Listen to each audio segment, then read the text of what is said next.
Alors, messieurs, dames, bonsoir. Permettez-moi de vous souhaiter la bienvenue de la part de l'équipe Big Bang et merci d'être là pour cette quatrième édition du festival Big Bang, festival de l'air et de l'espace.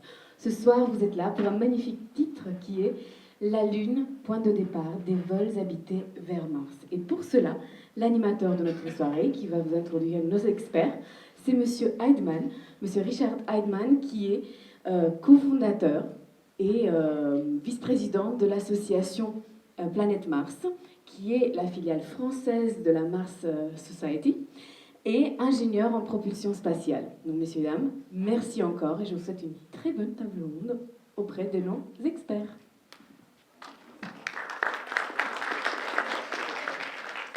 Bien, merci d'être venus si nombreux. J'espère qu'on va pas vous endormir, au contraire vous intéresser.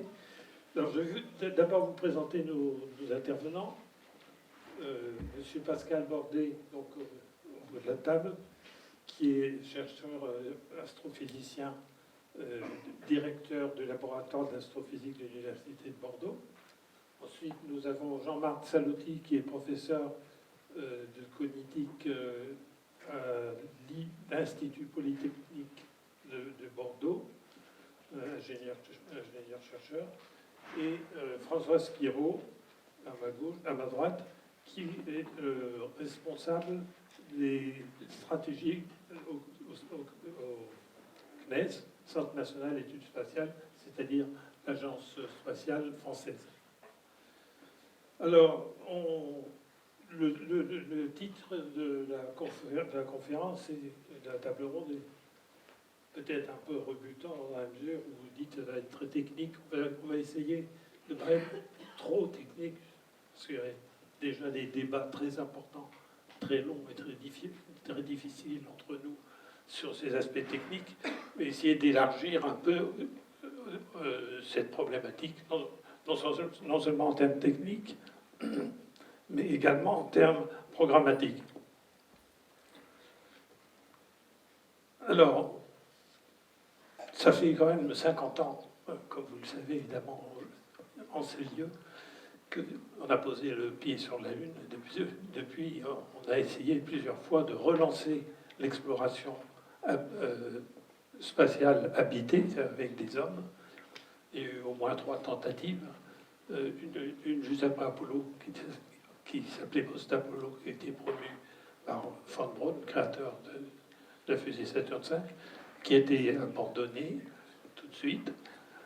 Ensuite, 20 ans après Apollo, le 20e anniversaire d'Apollo, le président Bush senior a relancé l'idée de redémarrer l'exploration spatiale avec une première étape lunaire et ensuite d'aller jusqu'à Mars.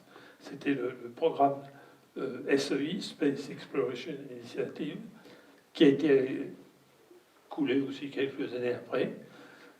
Et encore plus récemment, il y a eu le programme Constellation, qui a été lancé par Bush Junior, cette fois-ci, et qui a été arrêté par Obama en 2009.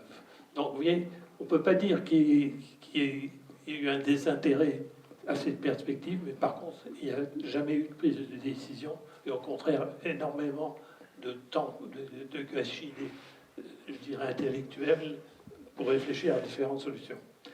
Alors, parmi tous ces projets, il y en a un certain nombre qui envisagent effectivement, en faisant l'hypothèse qu'on retourne effectivement sur la Lune d'abord, qui envisagent d'utiliser ce retour sur la Lune pour faciliter les voyages ultérieurs vers la planète Mars. Donc c'est cette idée qu'on va essayer d'approfondir un petit peu. Alors, avant de plonger dans l'analyse de ces missions, de cette mission martienne, même si on ne fera pas trop de technique, il faudrait peut-être se poser la question pourquoi cette perspective d'exploration spatiale, que ce soit vers la Lune ou encore plus vers Mars ou même au-delà, pourquoi on s'y intéresse tellement? C'était pas seulement pour la science, parce qu'on peut faire de la science avec des robots, Pourquoi on s'y intéresse? Je pense que c'est à vous que je vais m'adresser, monsieur l'astrophysicien, pour amorcer cette question, puisque vous êtes un scientifique pur, vous regardez ça certainement avec intérêt. Et quel est votre avis sur pourquoi l'humanité est portée à vouloir toujours accroître ses connaissances, aller au-delà de ses limites? Alors je vais commencer avec... bonsoir à tous. Je vais commencer par répondre avec des yeux plutôt un petit peu d'enfant, pour vous dire que dans les années 80 et en 86 en particulier, il y avait les premières images des sondes Voyager. J'avais une douzaine d'années à cette époque-là, et ce qui était fascinant, c'était de voir qu'on commençait à avoir des images de ces planètes qui étaient lointaines, je pense à Uranus puis Neptune, qui ont longtemps été des points lumineux dans le ciel et pour lesquels on commençait à voir arriver des images. Et ça s'est poursuivi dans les années qui ont suivi. On a obtenu une richesse extraordinaire avec les sondes spatiales d'images des corps du système solaire. Et ce qu'on a constaté immédiatement, c'est leur extraordinaire diversité. Il n'y en a pas deux identiques. Ça, c'est tout à fait étonnant. Et alors, il se trouve que cette diversité fabuleuse de corps qu'on a dans le système solaire, eh bien, on l'a également dans les systèmes planétaires dans l'univers. Et ça aussi, c'est tout à fait étonnant. Et donc, en 1995, on découvre pour la première fois une exoplanète, c'est-à-dire une planète autour d'une autre étoile que le Soleil, autour de l'étoile 51 Pégasi B, étoile cousine du Soleil. Et cette planète n'a rien à voir avec ce qu'on trouve dans le système solaire. C'est une planète géante gazeuse comme Jupiter, mais il faut imaginer que si vous la preniez et que vous la mettiez dans le système solaire, elle se trouverait à l'intérieur de l'orbite de Mercure. Ce serait donc... C'est une planète extrêmement chaude qui a défié les théories de l'époque, défié l'imagination des scientifiques qui ont eu du mal à y croire, parce que nos théories, qui étaient inspirées par notre système solaire, c'est-à-dire ce qu'on connaissait, prévoyaient que des planètes géantes comme Jupiter ne pouvaient se former que loin du Soleil. Voilà. L'exploration s'est poursuivie. Moi, dans les années 2000-2003, je faisais ma thèse de doctorat à l'Observatoire de Paris sur ce sujet-là, et c'était étonnant de voir que, d'abord, on en découvrait de plus en plus, que de mois en mois, on voyait arriver les nouvelles découvertes, et qu'elles étaient toutes très différentes. Donc, ce qui m'a animé, moi, dans cette quête-là, et ce qui m'anime encore aujourd'hui, bien sûr, c'est la curiosité. C'est la curiosité du chercheur qui a envie d'explorer la diversité de ce qui existe, la diversité des mondes possibles. C'est donc de participer à une grande aventure, de profiter d'un souffle épique. Donc c'était ça. Et puis il y a un questionnement derrière ça, évidemment. Le questionnement, il est métaphysique. Il est sur la place de l'homme dans l'univers, sur l'unicité du système solaire, sur les processus qui ont conduit à la formation de la Terre et puis à l'apparition de la vie, puis de l'homme. Est-ce qu'on trouve ça ailleurs dans l'univers ou pas? Est-ce que c'est un événement extraordinaire et unique ou plutôt commun? Et c'est là qu'on peut mettre en perspective notre système solaire, c'est allant voir ce qu'il y a ailleurs dans l'univers. Et la quête de Mars, c'est aussi une mise en perspective, mise en perspective d'une planète qui a eu un destin différent de celui de la Terre. Donc on cherche à répondre à ces questions. Questionnement sur la vie, sur la place de l'homme dans l'univers, sur les processus qui ont amené à ce que se forme tout ça, pourquoi on est là finalement. Voilà, et puis il y a un aspect, je dois dire, esthétique aussi là-dedans, et merveilleux, qui résonne avec notre imaginaire et la science-fiction, bien sûr. Voilà, tout ce qui m'anime. Bon, je suis très heureux d'entendre ce discours de la part d'un vrai scientifique. On voit que c'est principalement la connaissance qui motive, mais il a dit la connaissance est un mouvement épique. C'est-à-dire qu'il y a un entraînement de l'âme humaine pour découvrir du nouveau et pour repousser ses limites. Alors,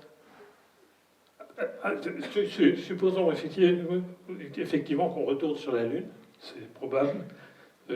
La prochaine étape qui se présente pour l'astronautique, c'est évidemment Mars.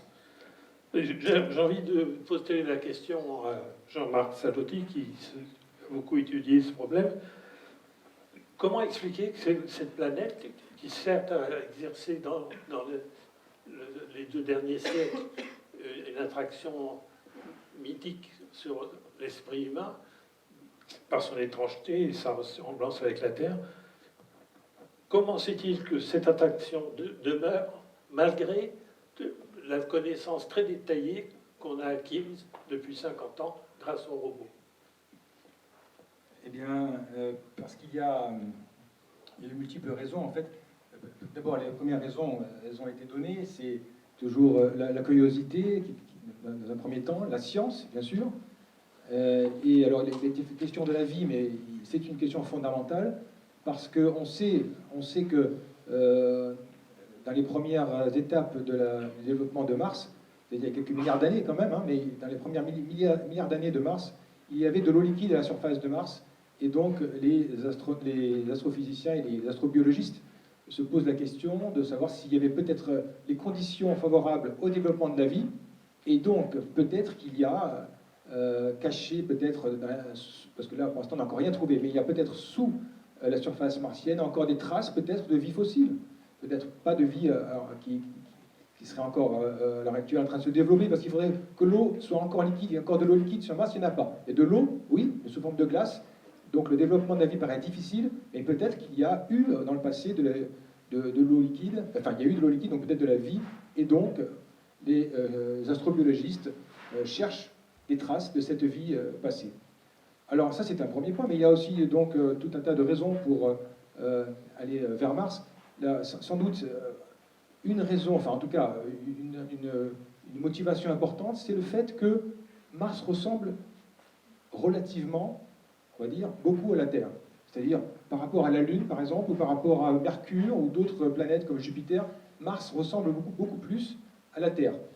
D'abord on le voit ici, Mars est beaucoup plus grosse que la Lune, et la Terre d'ailleurs serait encore plus grosse que Mars. Et donc c'est déjà mieux que la Lune en termes de gravité. Hein. Il y aura, la gravité sur Mars c'est 1/3 de celle de la Terre, donc si on y était, on se sentirait un peu plus proche de ce qu'on vit sur Terre.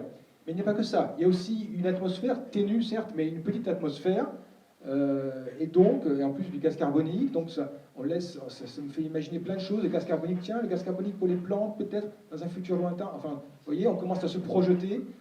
Et alors, cette projection, on peut aller encore beaucoup plus loin. Il y a des gens comme Elon Musk, d'ailleurs, qui parlent de colonisation.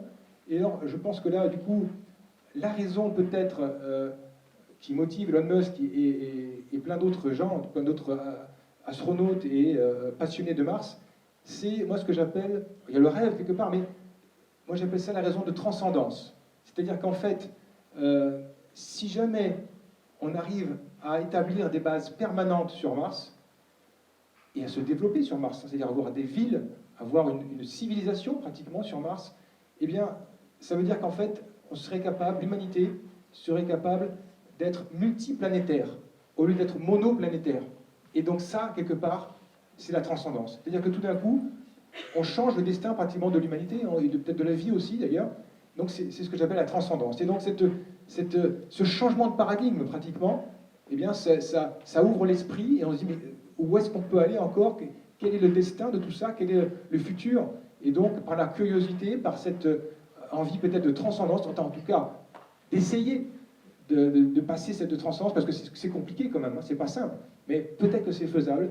Alors après, il y a des livres comme Cap sur Mars de Robert Zubrin qui, tel un ingénieur, si vous voulez, donne quelques pistes pour effectivement arriver à établir des bases permanentes sur Mars, du point de vue de l'ingénieur. Hein. Donc ça ouvre l'esprit, et il y a plein de questions, si vous voulez, intéressantes, et sans doute des raisons fondamentales pour essayer ce challenge, quoi, finalement, de relever ce challenge. D'accord, c'est assez clair, on comprend bien. Donc, ce qui motive ces projets, c'est la connaissance scientifique et également, on ne va pas parler d'éthique, mais presque de philosophie, de trouver une ouverture sur des possibles perspectives pour l'humanité. Mais on sait bien que ces programmes demandent des budgets, donc ils sont politiques, nécessairement. Il faut que les agences spatiales aient des budgets, il faut donc que les gouvernements leur accordent ces budgets. C'est pas évident de marier à la fois les objectifs que vous avez signalés et ces contraintes politiques. Alors, c'est un petit peu le rôle des instances de décision que sont les agences spatiales, et en particulier donc en France, le rôle du Centre national d'études spatiales. Et c'est pour ça que je suis content d'avoir la présence de François Spiro. Je vais lui demander s'il peut nous résumer la teneur des réflexions stratégiques et de prospective de l'agence française en ce qui concerne l'exploration spatiale habitée. Parce que je pense que sur l'exploration spatiale robotique, il n'y a pas trop de polémique ou de débat. Par contre, il y en a au niveau de l'exploration spatiale habitée. Quelles sont vos réflexions à moyen terme et à long terme concernant évidemment la Lune, mais Mars également?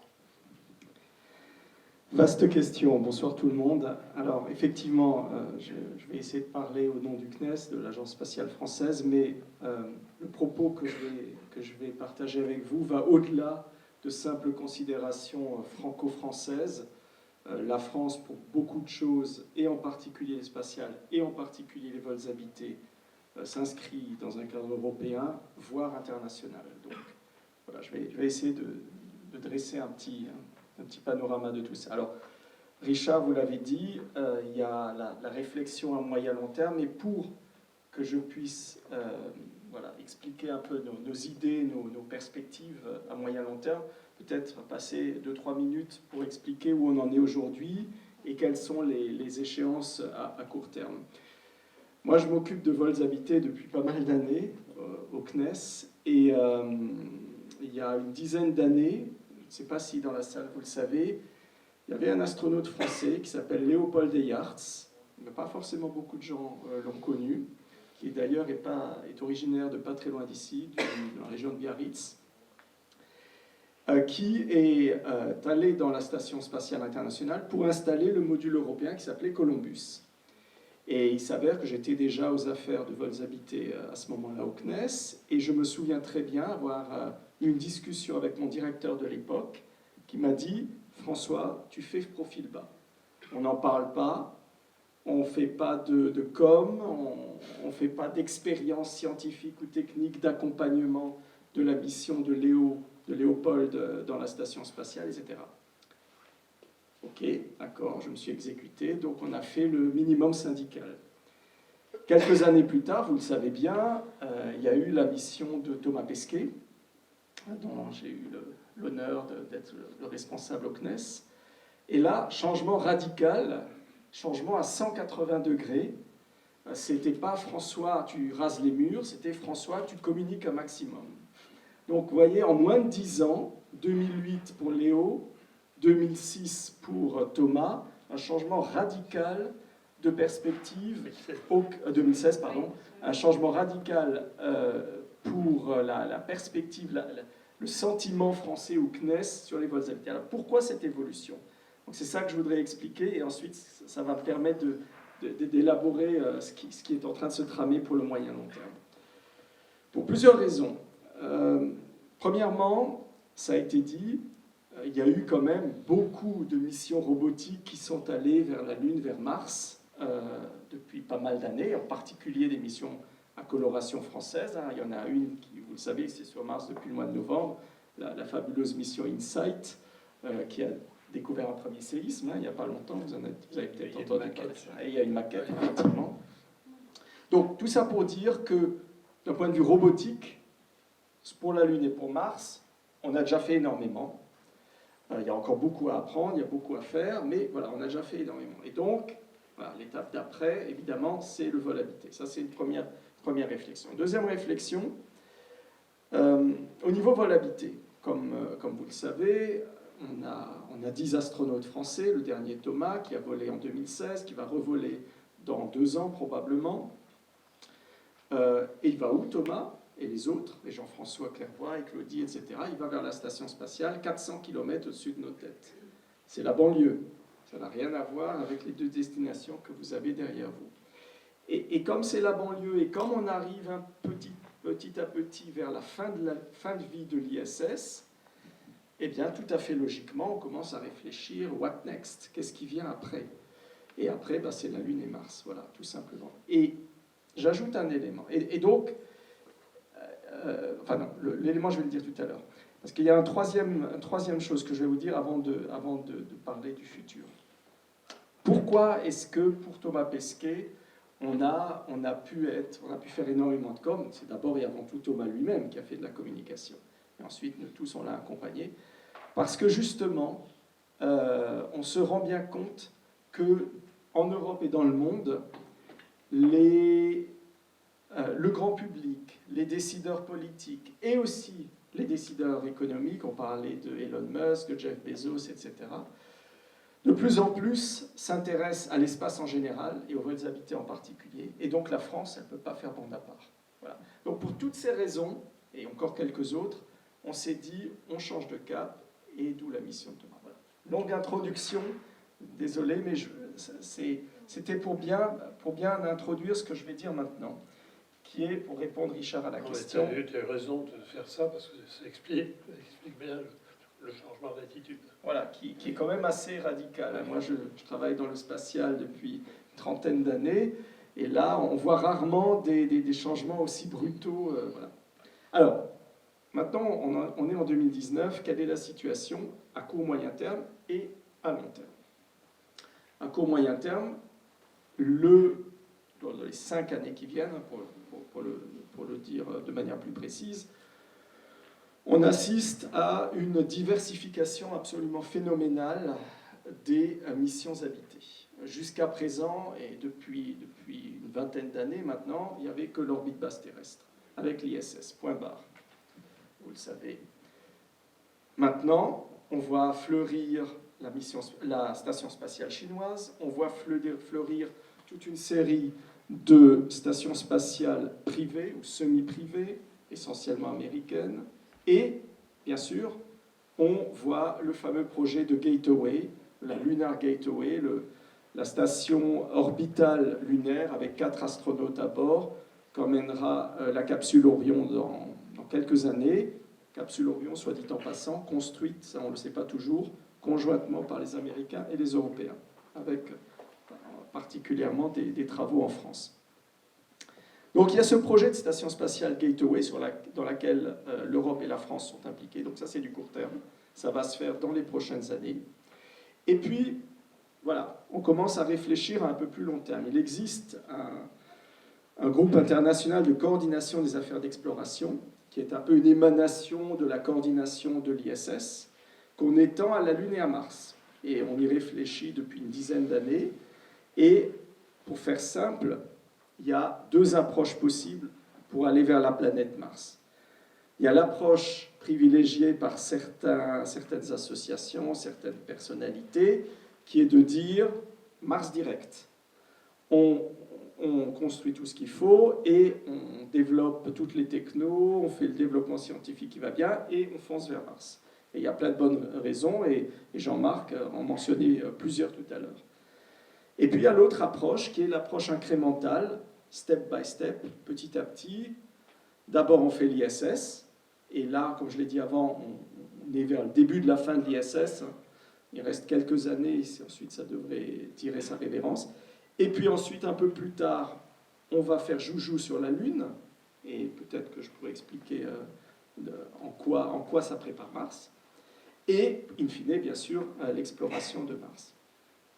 Voilà, alors ça c'est pour le court moyen terme, on va dire les 5 prochaines années. Ensuite, il y a l'étape d'après, le moyen long terme. Alors le moyen long terme, là aussi on a constaté en France, au CNES, que la NASA, les Chinois, les Russes et plein d'autres ont commencé à réfléchir au long terme.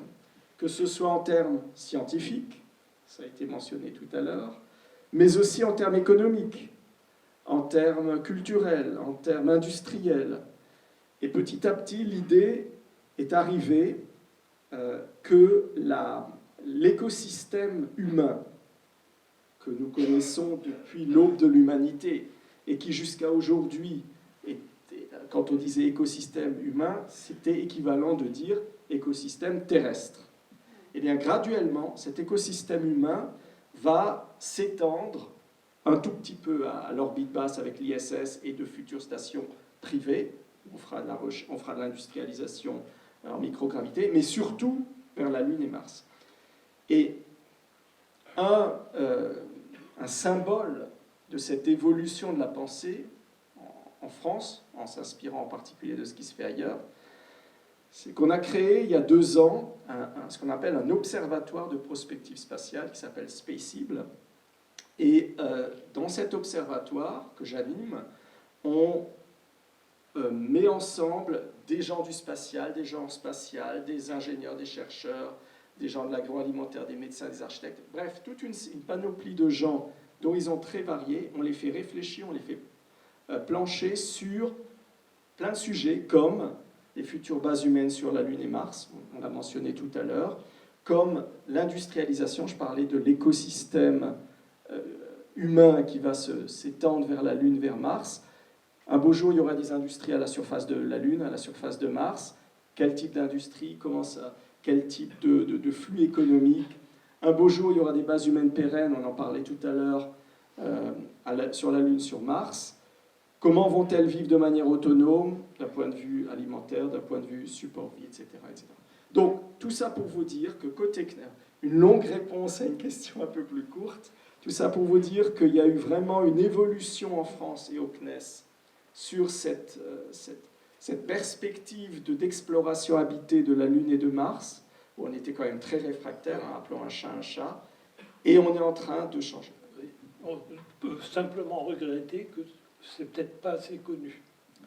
Voilà, alors effectivement, le tournant a eu lieu il y a 3-4 ans avec, comme je l'ai dit tout à l'heure, la mission de Thomas qui a véritablement été un game changer, comme on dit en bon français, qui a changé les règles du jeu. Et comme la mission de Thomas Pesquet a marché, au moins d'un point de vue com, mais aussi je l'ai vécu de l'intérieur d'un point de vue scientifique et technique, eh bien on embraye, quoi. Et on embraye sur la Lune et sur Mars. D'accord. Alors, je me retourne à nouveau vers un représentant des sciences. À supposer qu'on relance un grand programme d'exploration habitée du système solaire, est-ce que ce mouvement est légitime? Est-ce qu'il est rationnel? Au contraire, est-ce qu'on ne pourrait pas se limiter aux objectifs scientifiques et donc se dire, avec les robots, on en fera de mieux en mieux, peut-être très lentement, mais on n'a pas vraiment besoin des hommes? Ou est-ce qu'au contraire, vous pensez que les finalités scientifiques ne sont qu'un des aspects? Moi, ce que j'ai envie de vous répondre là-dessus, c'est d'abord de dire oui, vous avez raison, on fait énormément de choses avec l'exploration robotique. Je vais prendre un exemple. Vous avez sans doute vu des images de ce robot de la NASA qui s'appelle Curiosity, qui roule sur Mars depuis 4 ans maintenant, je crois, donc quelques années. 7 ans. 7 ans maintenant déjà? 2012. 2012? Bon, d'accord. Il embarque un instrument, il faut que je révise mes tablettes.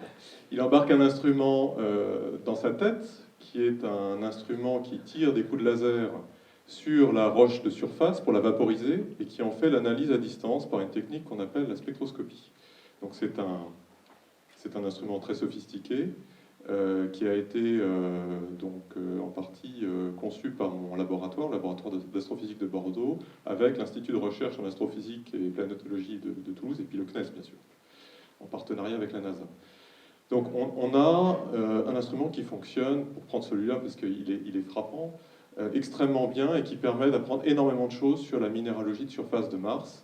Et avec ça, on est capable de remonter dans l'histoire passée de Mars, notamment pour tenter de répondre à des questions du genre est-ce que Mars était une planète habitable dans le passé, et puis contribuer à chercher les meilleures zones pour trouver potentiellement dans le sous-sol des fossiles s'il y en a.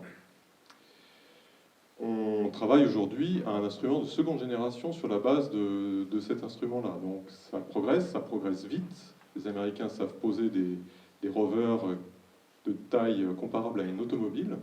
C'est impressionnant tout ce que ça embarque comme instrument scientifique. Donc oui, on fait beaucoup de choses. Il y a des inconvénients malgré tout. Le temps de développement de ces missions-là est long. Il faut bien 10, 15 ans pour développer tout ça. Et on doit penser très en avance à tout ce qu'on va faire.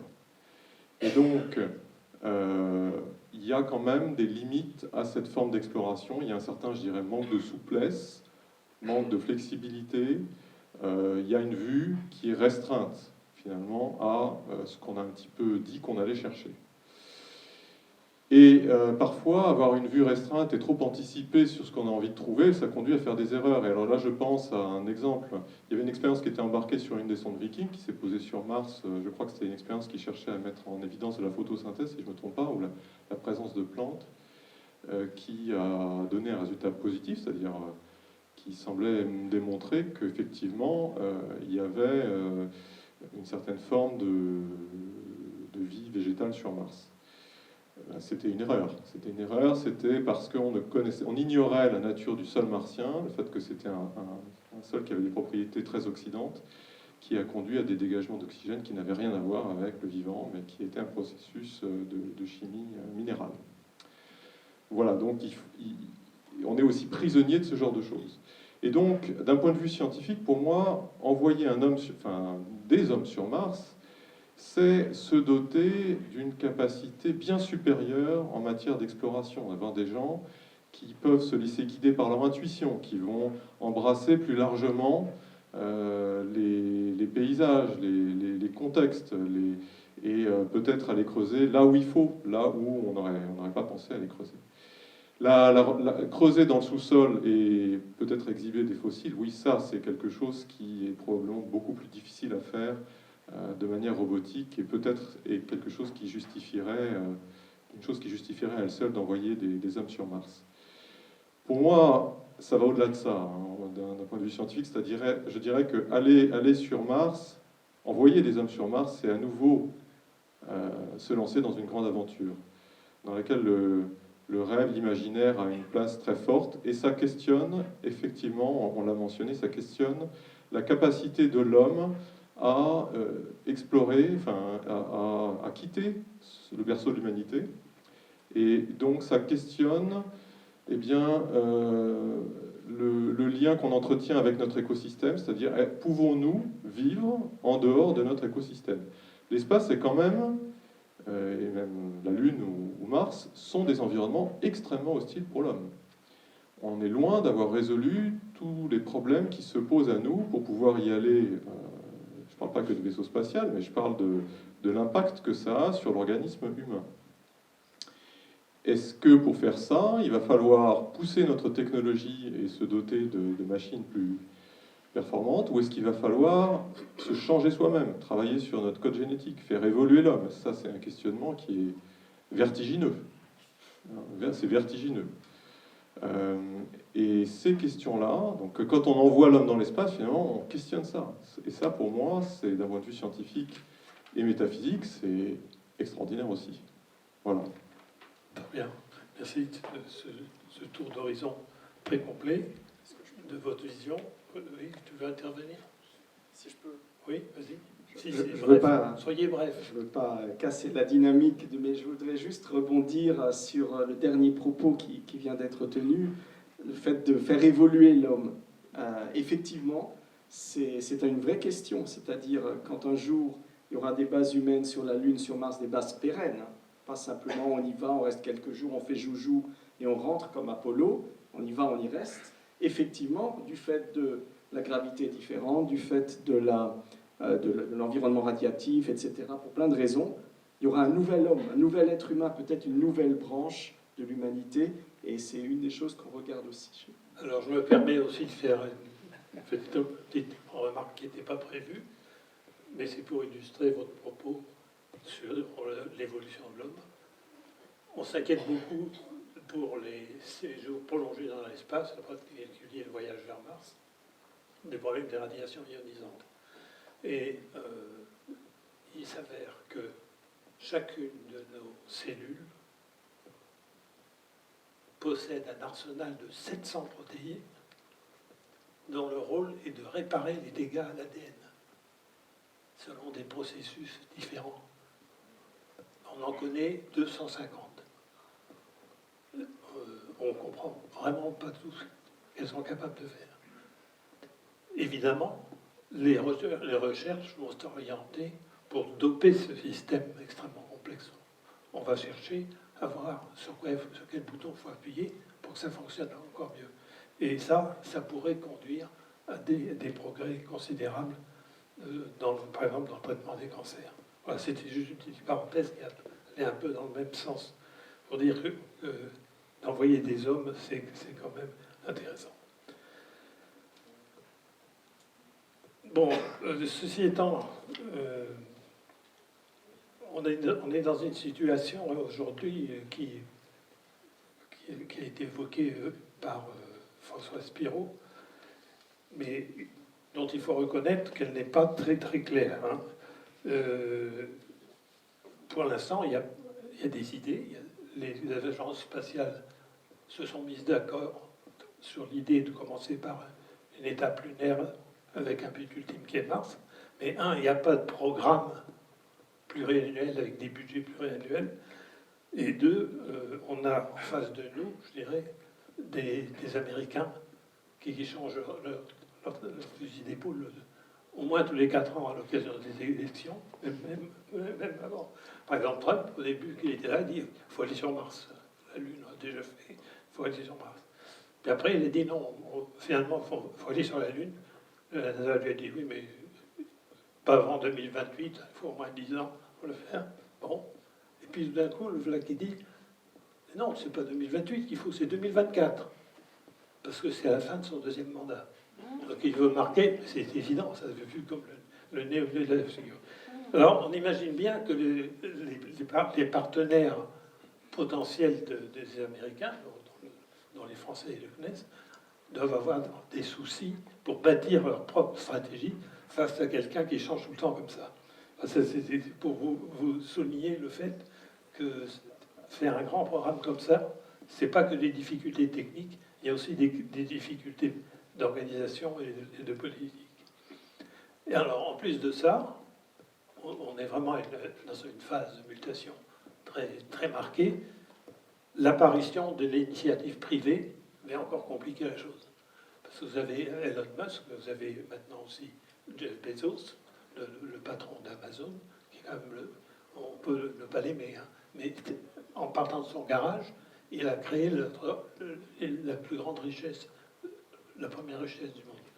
Bon, et chaque année, il met 1 milliard de ces fonds propres dans le développement d'une fusée, pour des raisons essentiellement de business. Ils pensent qu'il y a un business, ils veulent le faire, mais également pour des raisons éthiques, parce qu'ils pensent que l'humanité peut développer des activités sur la Lune, sur Mars, etc. Donc, ces gens-là ne comprenaient pas forcément très au sérieux au départ. Maintenant qu'ils commencent à réussir, en particulier Elon Musk dans le domaine commercial, on dit mais finalement, ce qu'ils proposent là, ils vont peut-être le faire. Et nous, comment on va se raccrocher à ça? Alors voilà, tout ça pour vous décrire un peu le paysage dans lequel on se trouve. Alors, Jean-Marc Salotti, vous vous êtes spécialement intéressé au problème de l'architecture de mission, hein, parce que j'ai dit qu'il y avait une foule de projets, peut-être une cinquantaine de projets différents depuis le début de l'ère spatiale, toutes sortes d'idées, plus ou moins farfelues, mais la plupart sérieuses quand même, plus ou moins complexes. Quelle idée vous faites sur les options techniques les plus prometteuses, en commençant peut-être par nous dire ce qui caractérise la mission vers Mars par rapport à la mission vers la Lune, par exemple. Bien, donc une mission martienne, on va essayer de résumer ça simplement. D'abord, c'est long, à la différence de la mission lunaire. C'est long, c'est-à-dire qu'en fait, pour la mission lunaire, c'est 1 semaine, on va dire, alors que, aller-retour, hein, alors que pour Mars, il faut compter 6 à 8 mois pour l'aller. Il faut compter 1 an et demi sur place à attendre la bonne configuration planétaire du retour, et encore 6 à 8 mois donc, de voyage pour le retour, donc 2 ans et demi grosso modo, pour faire un aller-retour vers Mars. Donc vous voyez, entre 2 ans et demi et 1 semaine, évidemment, ça n'a rien à voir. Et il faut bien d'ailleurs comprendre ce que ça implique comme différence. Typiquement, déjà, on est obligé de prendre à boire, à manger, enfin en tout cas tout le système support vie aussi pour respirer, enfin tout le nécessaire pour la période en question. Et alors, c'est très compliqué, hein, parce que plus c'est long, et plus les ingénieurs disent, mais oui, mais il faut donc que ça soit redondant, encore plus redondant, parce que si jamais on perd, je sais pas moi, le système qui produit l'oxygène, ah ben on est foutu. Donc il n'y a pas, c'est pas quelques bouteilles d'oxygène qui vont suffire, si vous voulez, en remplacement. Donc il faut beaucoup plus de redondance. Bref, au final, donc, les systèmes support vie qu'on voudrait utiliser pour une mission martienne habitée aller-retour ne seraient pas les mêmes que pour une mission vers la Lune d'1 semaine. D'ailleurs, un point aussi qui est extrêmement important, pour vous montrer un petit peu l'impact, c'est que si ça durait 1 semaine, peut-être, enfin une mission martienne, on ne peut pas, mais c'est pour vous dire que si ça durait 1 semaine, peut-être qu'on pourrait faire avec un seul grand vaisseau, enfin, on pourrait prendre le support vie pour 1 semaine, ça irait. Mais comme ça dure 2 ans et demi, eh bien on est obligé finalement d'avoir bien plus de vaisseaux.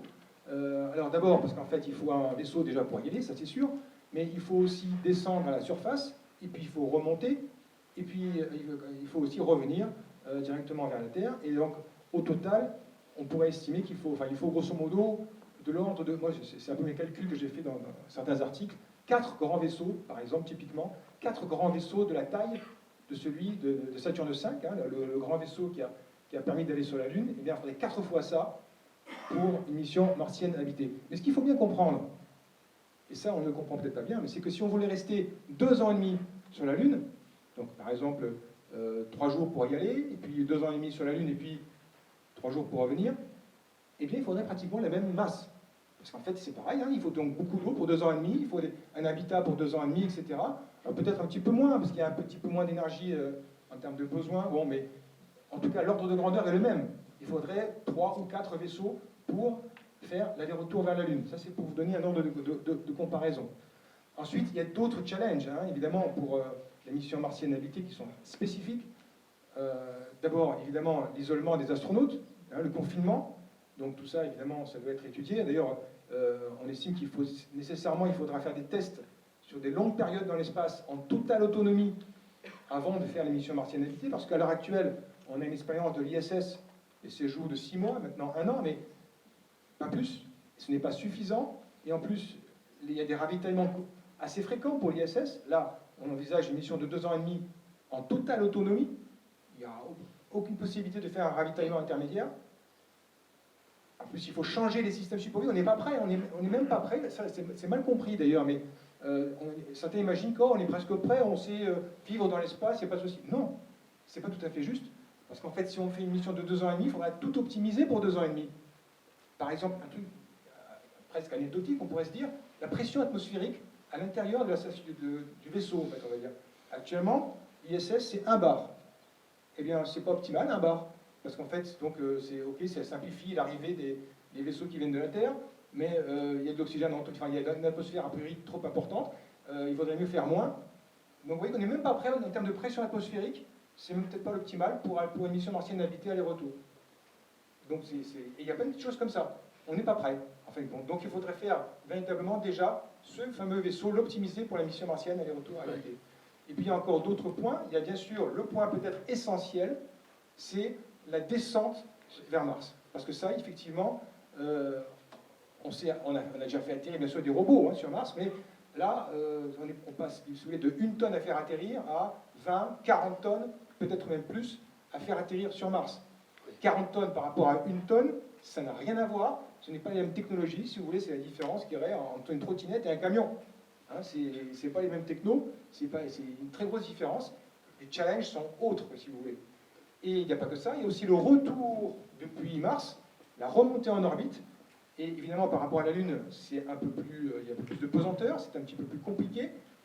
Alors, l'avantage de Mars, c'est qu'on espère pouvoir produire du carburant localement. Si je dis, d'ailleurs, je vous le dis tout à l'heure, il y a du gaz carbonique un petit peu donc, dans l'atmosphère martienne. Il y a aussi d'ailleurs de la glace d'eau. Eh bien, avec ces éléments, on peut fabriquer du méthane et d'oxygène pour les fusées.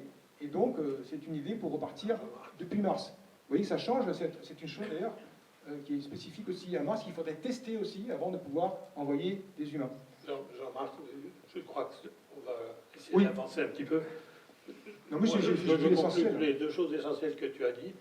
C'est premièrement la difficulté liée à la durée et à l'isolement. Et deuxièmement, le défi de sûreté de fonctionnement. Quoi. Hein, Exactement. bon.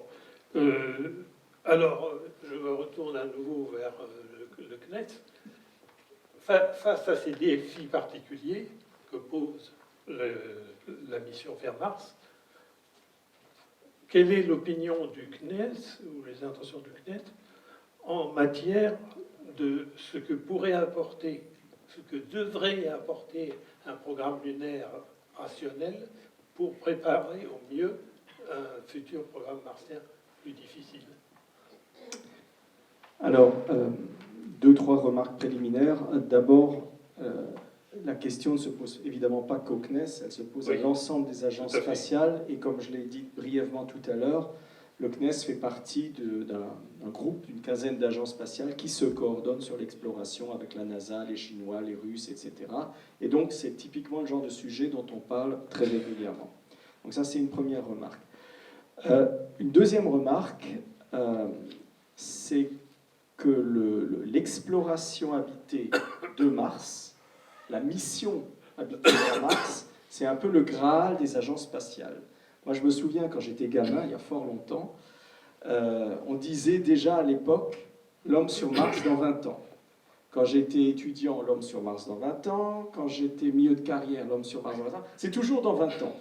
Voilà. Donc tout ça pour vous dire que, et je rejoins ce que Jean-Marc a dit tout à l'heure, il y a des tels défis technologiques, et j'ajoute, et c'est lié financier, qu'on a toujours tendance à dire bah, c'est dans 20 ans, c'est dans 20 ans. Bon, voilà. Donc ça, c'est une petite remarque préliminaire. Alors maintenant, ceci étant, je l'ai dit tout à l'heure quand j'ai répondu à l'autre question, il y avait deux options possibles pour aller vers Mars. L'option on y va en direct, ou l'option on fait une approche graduelle, la station spatiale, la Lune et in fine Mars. Donc c'est cette deuxième option qu'on choisit.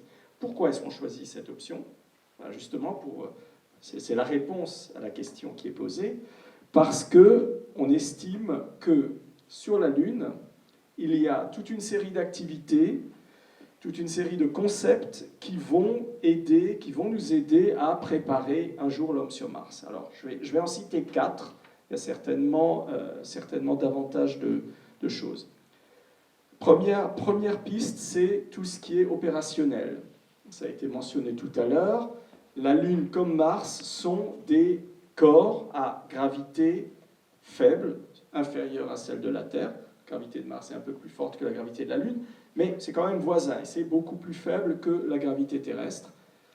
En conséquence, lorsque on va sur la Lune, qu'on fait joujou sur la Lune, qu'on fait les rovers, non pas les rovers comme Curiosity robotique, mais les rovers habités, comme ça a été le cas déjà pour Apollo, les rovers plus sophistiqués, et ben ça nous prépare un petit peu à des rovers un jour sur la planète Mars. Quand on fait redécoller un lanceur depuis le sol lunaire, ben ça préfigure le redécollage d'un lanceur depuis la surface de Mars, etc., etc. Donc il y a, je dirais, un premier type de préparation à Mars par la Lune qui est tout ce qui est opérationnel. Et je viens d'en citer 2-3 exemples.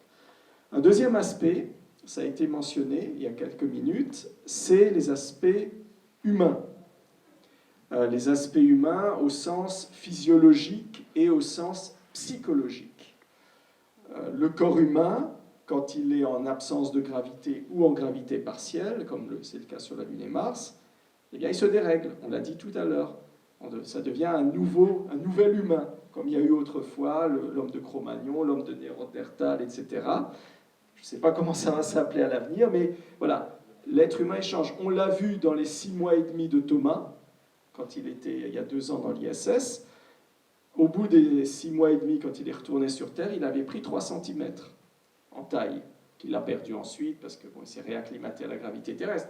Mais c'est juste un petit exemple, et il y en a plein comme ça, où on voit que quand on va ailleurs, en l'occurrence la Lune, eh bien, le corps change, et donc on veut étudier ces changements pour préparer l'homme sur Mars. Et idem aussi sur des aspects psychologiques. Jean-Marc le mentionnait tout à l'heure, quand on confine l'être humain pendant des semaines, des mois, des années, eh bien, il se passe des choses aussi qu'on peut étudier sur la Lune. C'est plus proche, c'est plus facile d'y aller, etc., que sur Mars. Donc ça, c'était le deuxième aspect de pourquoi la Lune pour préparer Mars.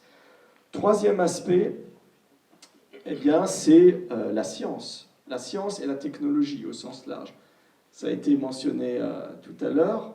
La science a été et continue à être et sera un driver majeur de l'exploration, que ce soit de la Lune et Mars. Alors, je ne suis pas un spécialiste scientifique de planétologie comparée entre la Lune et Mars. Ce que je sais, c'est que ce ne sont pas du tout les mêmes corps, ce n'est pas la même origine. Il n'y a certainement pas de vie sur la Lune, il n'y a probablement pas de vie aujourd'hui sur Mars, mais on n'en est pas encore sûr. Par contre, probablement, il y en a eu dans le passé, ou au moins des briques de la vie. Donc on ne parle pas des mêmes corps. Il n'empêche qu'un certain nombre d'expériences scientifiques que, in fine, on a envie de faire sur Mars, pourraient être faites sur la Lune, et également, ça s'applique au domaine technologique. Donc ça, c'est la troisième piste. Et pour terminer, la quatrième piste, j'y ai fait allusion tout à l'heure dans les travaux que nous menons, notamment dans le cadre de Spaceable, c'est la piste économique et industrielle.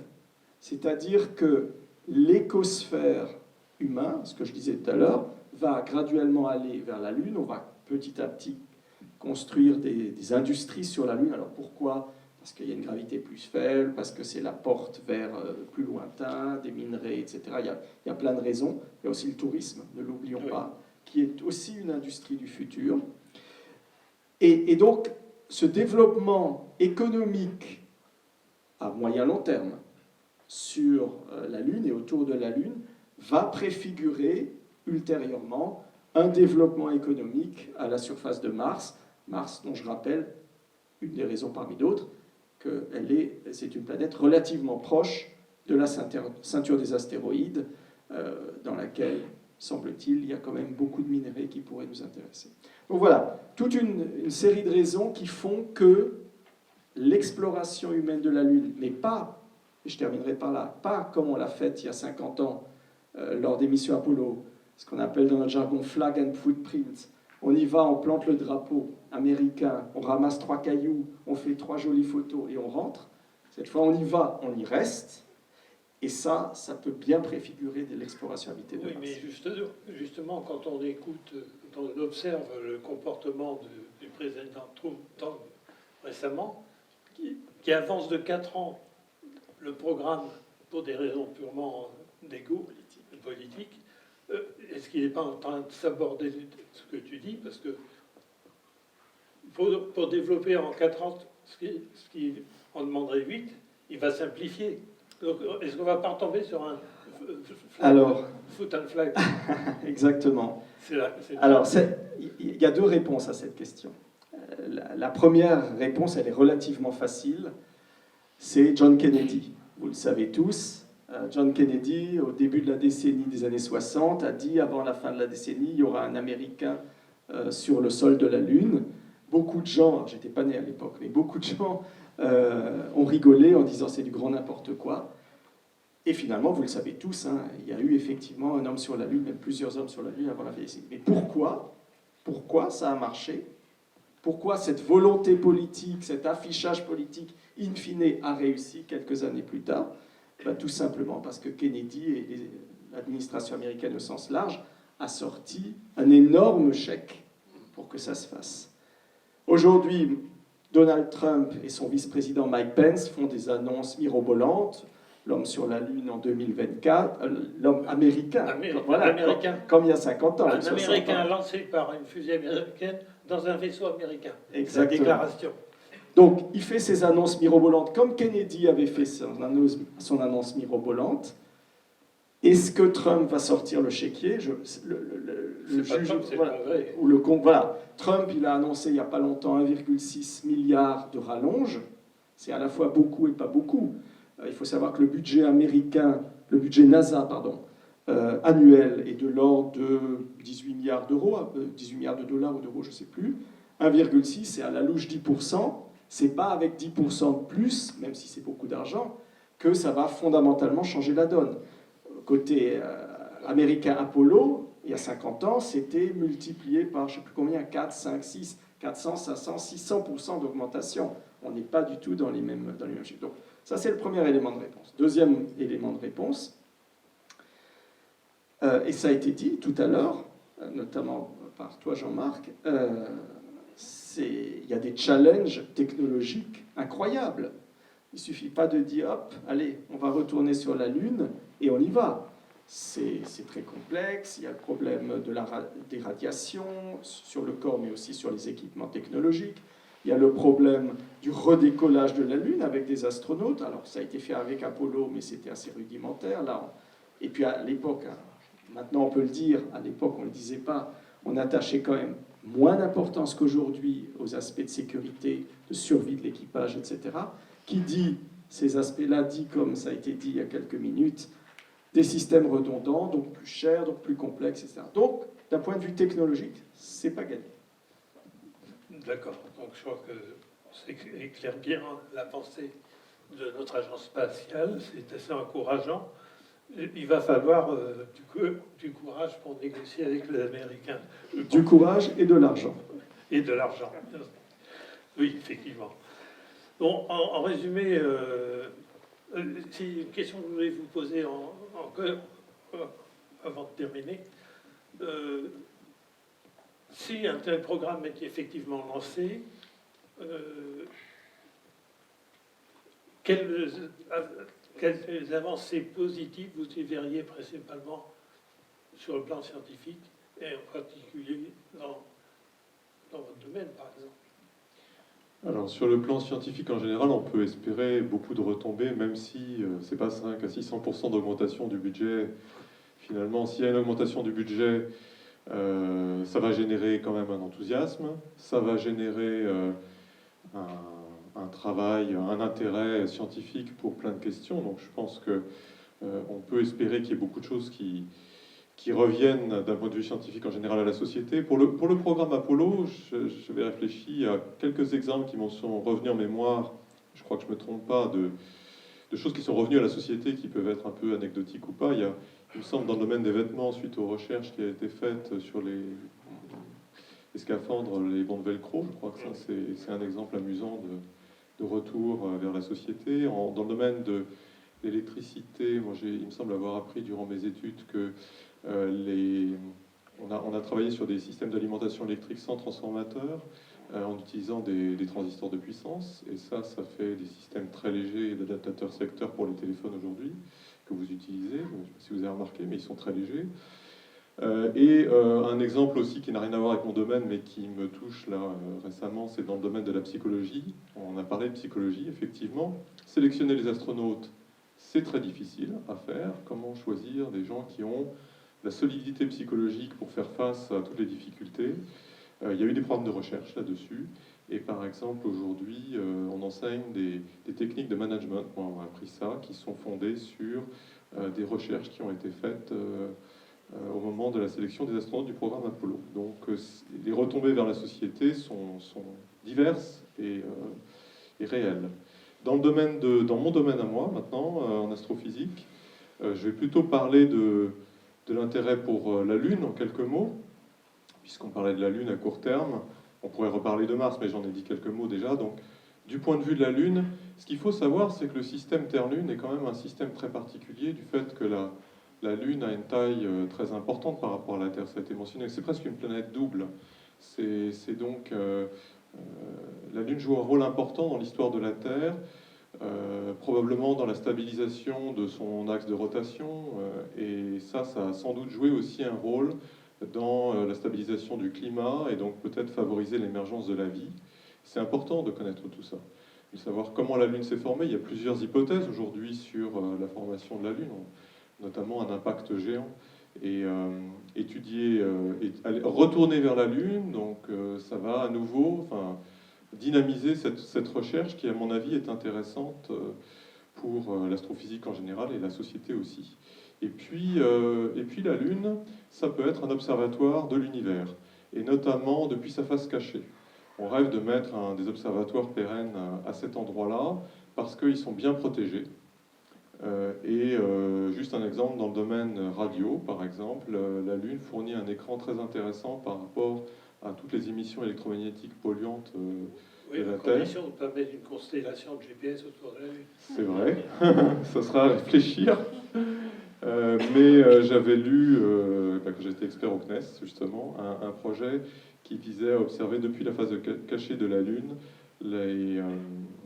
les âges sombres de l'univers, donc le moment où il n'y a pas encore des étoiles, mais on assiste aux apparitions des premières étoiles, et ça c'est aussi un questionnement en lien avec la cosmologie qui est tout à fait passionnant. Voilà, je pourrais donner d'autres exemples, mais je vais m'arrêter là. D'accord. Bon, avant de vous passer la parole, j'espère que vous avez pas mal de questions, une petite conclusion. Je crois qu'on a essayé de vous le montrer à une période de transition entre des efforts purement institutionnels et une situation où on est sollicité aussi par des initiatives privées à prendre au sérieux. Qu'est-ce qui va devenir? C'est difficile à dire. Je pense, idéalement, ça devrait se conclure par un partenariat public-privé et une dynamisation de ces programmes. Évidemment, ça reste à vérifier. Et il y a une question qu'il faut se poser, c'est combien de temps ça va prendre à converger, à accorder les violons de tout le monde. Il faut espérer que ce temps caractéristique est plus petit que le temps d'une mandature présidentielle. Sinon, si on n'a pas décidé au bout de 4 ans, tout va être remis à plat, on recommencera une fois de plus. Donc voilà. Sur ce, avez-vous des questions à poser à nos intervenants?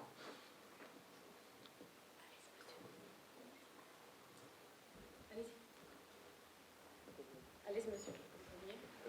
Oui, je pense que, personnellement, je suis convaincu que la Lune est une excellente plateforme de transition vers des voyages plus lointains, comme Mars. Et pour répondre à votre question, enfin, pour rester dans votre question, je préférerais un bouquin de Jean-Marc Salotti qui avait prévu que pour aller sur Mars, un jour, il y aurait une décision d'un président français et d'un président allemand d'envoyer des équipages communs vers Mars. Alors, moi, faisons le parallèle avec ça. Est-ce qu'on ne peut pas imaginer qu'aujourd'hui, ça ne serait pas Mars, mais plutôt la Lune, qui pourrait être le premier objectif, qu'on pourrait le faire à travers une action de l'ESA, dont le CNES est une forte composante. Et à ce moment-là, l'ESA pourrait peut-être aussi s'associer dans un cadre public-privé, comme vous évoquiez, avec des Américains, pourquoi pas, et reprendre le relais, finalement, d'une NASA qui n'a pas forcément les moyens de la chose. Malheureusement, on ne voit pas apparaître ça dans aucune des plateformes des 33 listes aux élections européennes.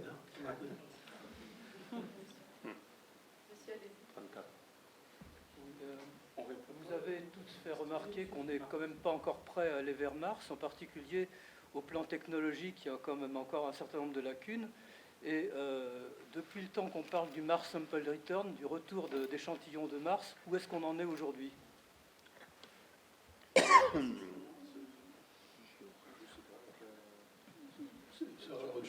Je vais peut-être commencer, puis ensuite...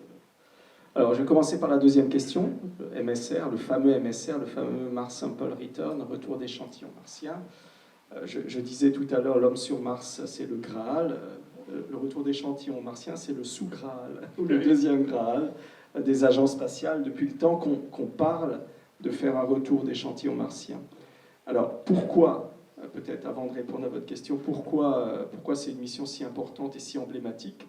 Pour deux raisons, essentiellement. Premièrement, c'est une évidence. Quand on va sur Mars, on creuse un peu, on récolte des roches, on les ramène, on les étudie comme on l'a fait autrefois avec Apollo. Eh bien, on a du matériel martien de première main, si je puis dire, étudié. Donc, d'un point de vue strictement scientifique, c'est évidemment incomparable par rapport à des sondes qu'on envoie sur autour de Mars. Donc, ça, c'est l'intérêt scientifique qui est évident. Mais j'ajoute un deuxième intérêt, qui est l'intérêt de préparer l'homme sur Mars. Parce que qui dit retour d'échantillons martiens, dit on valide le trajet aller-retour, incluant l'atterrissage sur Mars, le redécollage depuis Mars et le retour vers la Terre. Donc voilà, tout ça pour recadrer ce sous-Graal qui est la mission de retour d'échantillons martiens. Alors, vous dites, et vous avez parfaitement raison, la France et l'Europe, le CNES et l'ESA, devraient être impliqués fortement dans cette affaire. Oui, on l'est depuis longtemps, et en partenariat international avec les Américains et quelques autres, et on est en train justement de préparer des missions robotiques vers la planète Mars, avec l'approche suivante qui est d'envoyer un atterrisseur sur Mars qui va récolter des roches martiennes, qui va les cacher entre guillemets, qui va les mettre de côté dans des récipients appropriés, et des missions ultérieures iront récupérer ces récipients où il y aura à l'intérieur des roches martiennes. Pourquoi on ne le fait pas en franco-français ou en franco-européen, en CNES-ESA, pour le dire simplement? Question de gros sous, comme d'habitude. On le disait tout à l'heure, le budget américain spatial, c'est quelque part entre 15 et 20 milliards. Le budget CNES, incluant la partie française à l'ESA, est de 2,4 milliards annuels. On ne joue pas dans la même cour. Et je ne vois pas un Macron ou n'importe quel autre président ou gouvernement français ou en Europe ailleurs qui, du jour au lendemain, va dire ah c'est super ce que vous faites, je multiplie par 10 votre allocation. Je ne vois pas ça. Si on a un jour peut-être une forte augmentation du budget, oui. Mais on n'envisage pas d'être aidé par le privé, justement, pour aider ces gens-là. En Europe? En tout cas, je ne connais pas d'investisseurs privés pour une mission martienne actuellement. En tout cas, globalement, un petit point complémentaire. Bon, c'est l'Agence spatiale européenne, c'est compliqué parce qu'il faut prendre des décisions à tout le monde. Sur le principe, quand même, d'abord les Français et les Allemands sont les principaux intéressés sans doute par ce type de mission. Tout simplement parce que ce sont les principaux acteurs et développeurs du lanceur Ariane. Donc, c'est eux qui investissent le plus là-dessus. Et d'ailleurs, la France, en tout cas, est bien placée, puisque, vous savez, ici, on est juste à côté de Safran, et puis maintenant, c'est Ariane. Ariane Group. Voilà, Ariane Group. Donc, mais fondamentalement, on a cette fusée Ariane qui existe déjà. On ne part pas de zéro, quand même. Et pour tout vous dire, il y a eu une étude du CNES, alors c'était sur un Ariane 5, mais elle peut aussi s'étendre à un Ariane 6, peut-être que j'ai publié un jour quelque chose là-dessus. On peut construire une Ariane 6 super lourde, si je puis dire, à partir des boosters existants d'Ariane 6, qui sont un peu plus petits que ceux d'Ariane 5, et des moteurs actuels donc, de la fusée, en mettant 5 moteurs plutôt que 1 au premier étage. Alors, je suis un peu technique, hein, excusez-moi, mais en tout cas, il existe on va dire, sur le papier, il existe la possibilité, sans aucun doute pratiquement, de concevoir un lanceur lourd européen. Lourd, ça veut dire 100 tonnes en orbite basse, alors qu'actuellement on est plutôt 25 tonnes ou quelque chose comme ça, donc 4 fois plus performant si vous voulez. Et ce lanceur lourd, alors attention, hein, ça ne serait pas gratuit, hein, bien sûr. Il faut J'allais dire, le problème, il n'est pas technique, il est budgétaire. Voilà, il est budgétaire. Politique. Mais ce que je veux dire quand même, c'est que comme on a déjà des pros dans le domaine, qui sont capables de faire des lanceurs, et surtout qui ont déjà donc, le moteur qui va bien, qui ont déjà aussi le Vulcain 2, hein, donc typiquement, mais aussi donc, les boosters qui vont bien. Bon, je ne dis pas que c'est simple, mais malgré tout, on a une bonne base. On a des gens qui sont capables de le faire. Et quel investissement il faudrait, je ne sais pas, ça durerait en tout cas un certain temps, évidemment, de développement, la qualification, maintenant, c'est très, très sérieux tout ça. C'est un premier point. Mais c'est le c'est le premier point fondamental pour pouvoir faire quelque chose, même pour aller sur la Lune éventuellement. Parce qu'actuellement, on envisage d'ailleurs, pourquoi pas des petits robots sur la Lune, mais envoyer au moins 20 tonnes sur la Lune, c'est très compliqué, quoi. Hein. Et surtout si on veut faire une mission longue. Bref, alors je reviens donc sur l'Agence spatiale européenne. Donc en vérité, je pense que s'il y avait une décision politique à prendre, alors pourquoi pas l'ESA, hein? Oui, l'ESA, typiquement, on pourrait la prendre aussi. Mais c'est vrai que, si vous voulez, il y a plein de pays qui n'ont pas envie d'investir là-dedans, parce qu'en fait, ils n'ont personne, ils n'ont rien à y faire, ou pas grand-chose, des petites choses, du bricolage. Donc, c'est pour ça que les principaux, c'est sans doute, il faut une décision d'un couple, ou peut-être éventuellement avec l'Italie, en tout cas, des pays qui sont quand même les plus concernés par, typiquement actuellement, le spatial, hein, qui investissent le plus à l'heure actuelle. Et donc, si eux prennent la décision, ils entraîneraient peut-être l'ESA, pourquoi pas. Mais ils seraient capables de le faire, et il faudrait après un budget, effectivement, multiplié par un certain coefficient, on va dire. Enfin, alors, à l'heure actuelle, ça serait peut-être du style de 2 milliards par an, si vous voulez, et un développement sur 20 ans peut-être, pour aboutir in fine à une mission martienne habitée, par exemple, où la Lune est... Enfin, la Lune, ce serait plus facile sur la Lune. Mais c'est pas si cher que ça, en vérité, hein, quand on y réfléchit bien, parce que 2 milliards...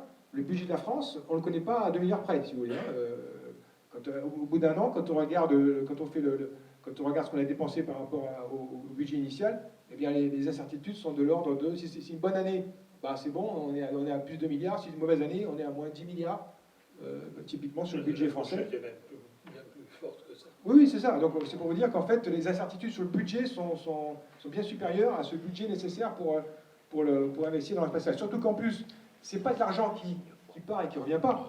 Parce qu'en fait, si vous payez c'est toujours l'investissement. Hein. Quand vous donnez, par exemple, j'ose un petit peu parler de la politique, mais si vous donnez aux Gilets jaunes, c'est des gens qui ont besoin d'argent pour faire plein de choses, et nécessairement, ils vont le rendre tout de suite parce qu'ils vont acheter plein de choses. Et donc, ça va revenir sur tant de taxes automatiquement, et ça revient.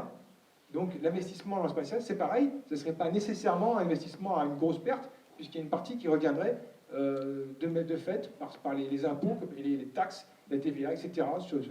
Donc voilà, c'est pas si simple que ça, en fait, Autre question. le budget.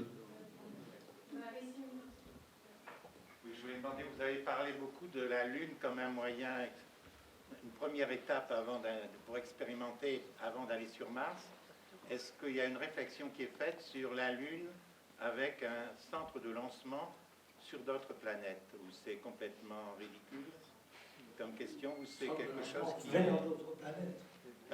comme une base de lancement, compte tenu que de la Lune on décolle quand même plus facilement, mais ça suppose d'amener du matériel, quoi. Voilà. C'est un des aspects. C'est un des aspects que vous n'avez pas évoqué, c'était pour savoir si c'était... Ce sont des idées qui sont assez bien, effectivement, il y a beaucoup d'idées là-dessus, mais en vérité, c'est pas du tout efficace. Parce que la Lune est comme la Terre, est un puits gravitationnel. Et pour aller vers Mars, si vous voulez, donc aller sortir déjà de l'orbite basse, c'est déjà l'essentiel. Aller jusqu'à la Lune, descendre sur la Lune, donc il faut quand même de l'énergie pour descendre de la Lune, et ensuite remonter, eh bien ça serait supérieur en énergie aux besoins qu'il y aurait en allant directement depuis la Terre vers Mars.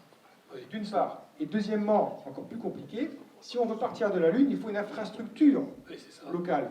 C'est-à-dire qu'en fait, il faudrait construire toute une base gigantesque avec plein d'ingénieurs et plein pour remplir les fusées, il faut du carburant, il faut plein de choses. C'est extrêmement compliqué. Donc en fait, il faudrait avoir déjà une base quasiment permanente en fait sur la Lune, et bon, ça serait terriblement coûteux. Par contre, ce qui est quand même regardé de façon un peu plus sérieuse, c'est l'idée qu'un vaisseau qui revient de Mars, par exemple, au lieu de redescendre sur Terre, vient se mettre en orbite à l'endroit précis autour de la Lune et soit ravitaillé en ergol, en oxygène liquide en particulier, mais en hydrogène aussi, à partir de ressources trouvées sur la Lune. Mais il faut construire des usines pour fabriquer ces ressources. Il faut ensuite une navette qui amène ces ergols neufs vers le vaisseau martien pour le ravitailler. Alors, voilà, c'est pas idiot. Dans ce cas-là, le bilan n'est pas idiot. Par contre, c'est quand même assez complexe. Et puis, il faut bien voir que c'est quelque chose que j'ai appris professionnellement, toute installation spatiale coûte pour la développer et la lancer, mais ensuite elle coûte pour la maintenir. Et c'est pas négligeable. Hein, c'est au moins de l'ordre de 10% du coût de développement.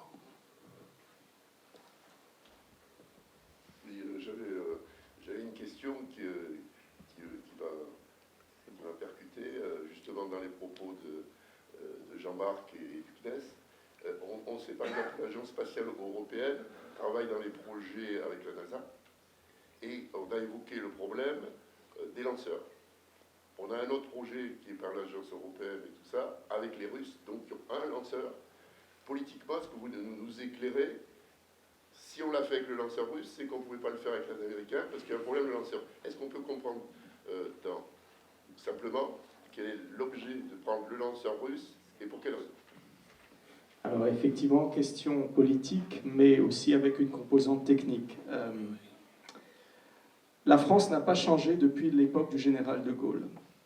Vous le savez probablement, on a toujours voulu être bien avec les uns et les autres. Et je mentionnais tout à l'heure les 10 astronautes français, le dernier étant Thomas. Alternativement, il y a eu des missions avec les soviétiques à l'époque et des missions avec les Américains. Et bien ça continue, il n'y a pas besoin de chercher très loin. Thomas Pesquet, justement, comme vous le savez, il est parti en novembre 2016 sur un Soyouz lancé à Baïkonour. Et si tout se passe comme prévu, dans 2 ans, il repart avec un vaisseau américain de Cap Canaveral. Donc, vous voyez, on reste bien dans cette approche gaulienne ou gaulliste, je ne sais pas quel est le bon terme, où on est bien avec tout le monde et on coopère avec tout le monde. Ça, c'est vrai au niveau français et c'est la même chose par extension au niveau européen. Alors, pourquoi on fait ça ? Et juste avant, et j'ajoute un 3e larron de la foire, qui est la Chine. Et on commence de manière assez significative à développer la coopération France-Chine ou Europe-Chine, en particulier dans le cadre des vols habités, puisqu'on le disait tout à l'heure, il y a la station chinoise qui est en cours de construction. Alors pourquoi on fait ça ?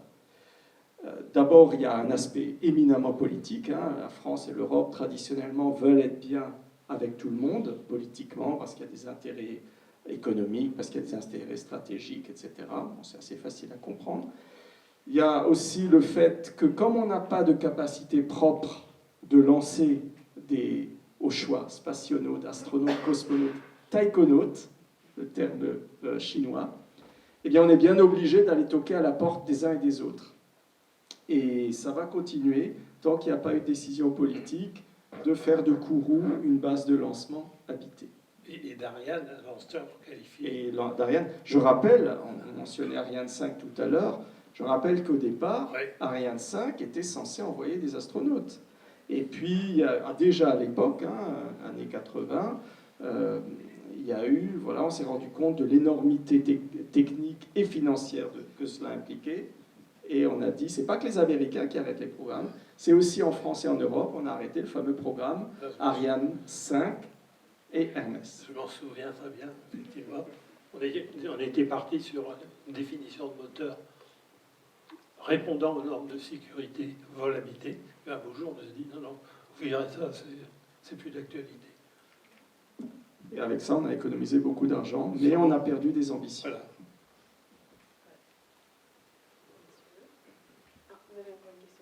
Mademoiselle, allez-y. Je me demandais, vous avez parlé de la psychologie au niveau des astronautes, mais là, par rapport à l'ISS, c'est seulement un séjour où on voit la Terre.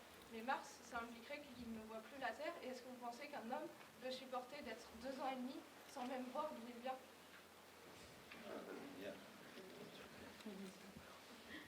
Je crois qu'il y a eu des expériences dans des caves. Je sais pas. Oui. Oui. En fait, bon, je dirais que c'est pas donné à tout le monde, sans doute. Voilà.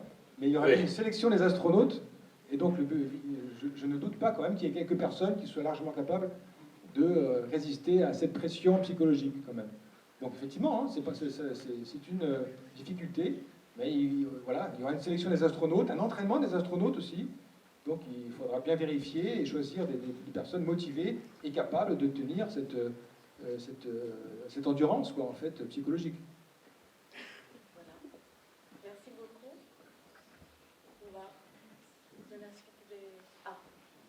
je vous invite, messieurs, dames, excusez-moi, je vous invite à descendre, venir vers nos illustres invités.